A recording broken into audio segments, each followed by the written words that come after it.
Hello everybody, welcome back to yet another installment of Life Stories. My name is Trent, and as usual, I hope you guys are all doing awesome. It is hot outside, and I am dying inside my booth, but I will continue and record these stories for you. Today, your stories are coming from Reddit/entitledparents. So, without further ado, let's get started. Our first story of the day is titled, Entitled Aunt Goes to Grandma's Senior Center. This happened today, and I just heard about it 30 minutes ago. Sorry for the long post, but I'm pretty mad.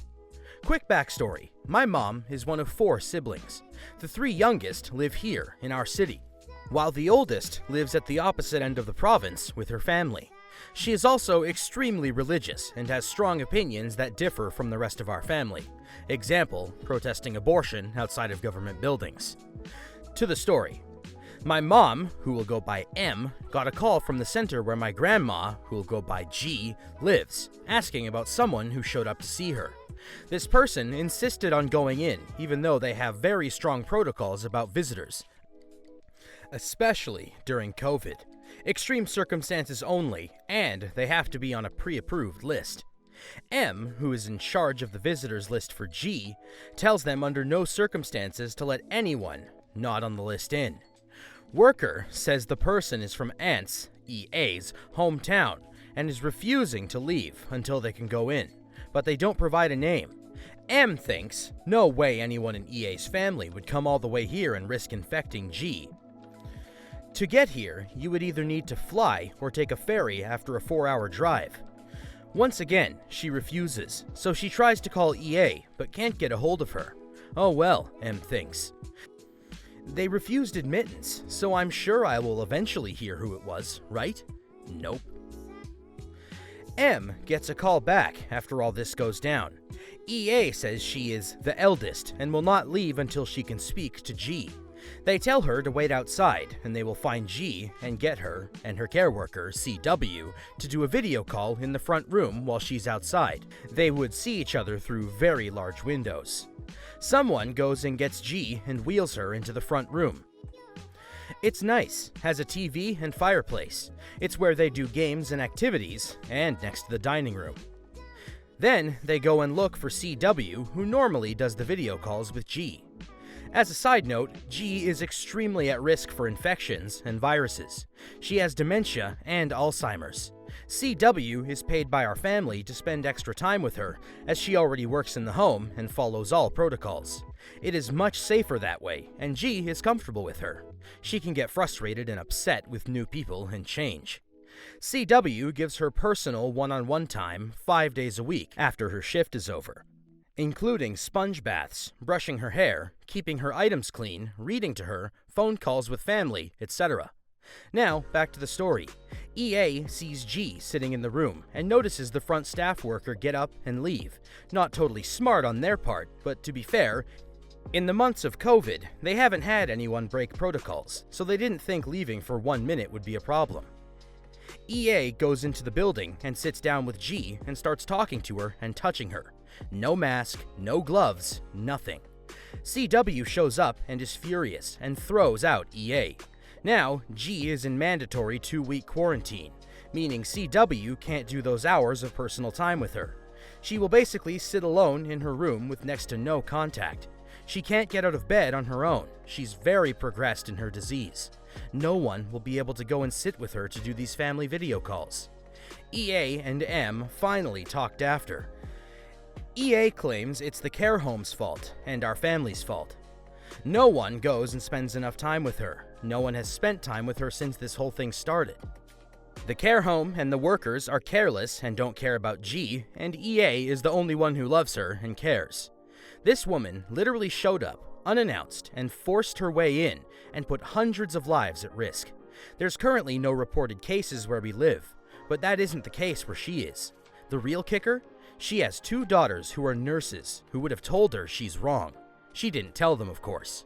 She said during this call that she will not be getting vaccinated when it comes out because it's all a hoax, and got mad at M for not seeing her side of the story. You bet your butt M had some solid word choices for her and then hung up. There will definitely be some satisfying retaliation from the family to come. Well, I'm glad they at least did what they could to keep things safe within the care home. That's the last place you want to start spreading diseases around. Moving along, our next story is titled, Teaching Entitled Students, Music Prodigy. Hey guys, I'm back with another story of my teaching years. You all seem to love them, and I have plenty to share, so here we go. Our cast: ED, entitled Dad, ES, entitled Student, and OP, me. Backstory. This was pretty early in my teaching career. As I've said before, I love teaching kindergarten, but I've taught all the way to 6th grade. Although my degree is in elementary education, I have taught music theory before for older grades because I can play piano, and the district asked me to switch over to music for that year. ES was in the 6th grade and was one of the hardest older students I've ever worked with. He would speak out loud and make jokes for everyone to laugh at, and was generally rude and disrespectful to me and other students. Older students are all about respect and trust, which has to be built. He was in detention constantly. I was getting students ready for their Christmas concert. This is important for schools because not only does it showcase the students, but it can also bring in much needed money through the raffles and snacks or baked goods, etc. I had decided to do auditions for musical solo parts for students. During the class time, I announced we would be having auditions later that week for specific parts. ES starts making jokes and goofing in class like usual. I turned to him. Are you ready? Because it seems like you're not ready. Oh yeah, I'm ready. Ready for Santa Claus lovin', as he makes a humping motion, to which the class laughed. No thanks. That behavior choice is not acceptable. Do you need to visit the admin's office today? No. Okay, well I want to see that you reflected on your choices then. I don't have to listen to you. You're just a music teacher, not a real teacher. Excuse me? I said. You heard me. That's when I sent him to the admin. Now, at this point, it wasn't an entitlement issue, but more of a disrespect issue. Then, the next part of the story happened, which blew my mind. Later that day, I happened to see ES, who sheepishly asks me if he can audition for the solo part for the concert. I asked him if he really wanted to and was serious about the part. He said he was and really wanted to try, so I decided to give him a chance and let him audition. I want my students to succeed.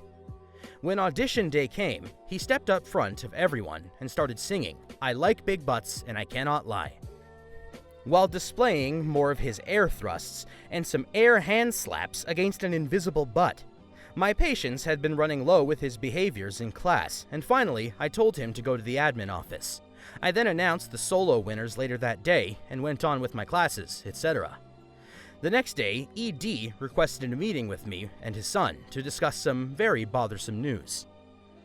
He said to me, I'm here because my son has informed me that you do not want him to get a solo part in the Christmas concert. He has to audition for a part. If he auditioned, he may have had the chance to get a part.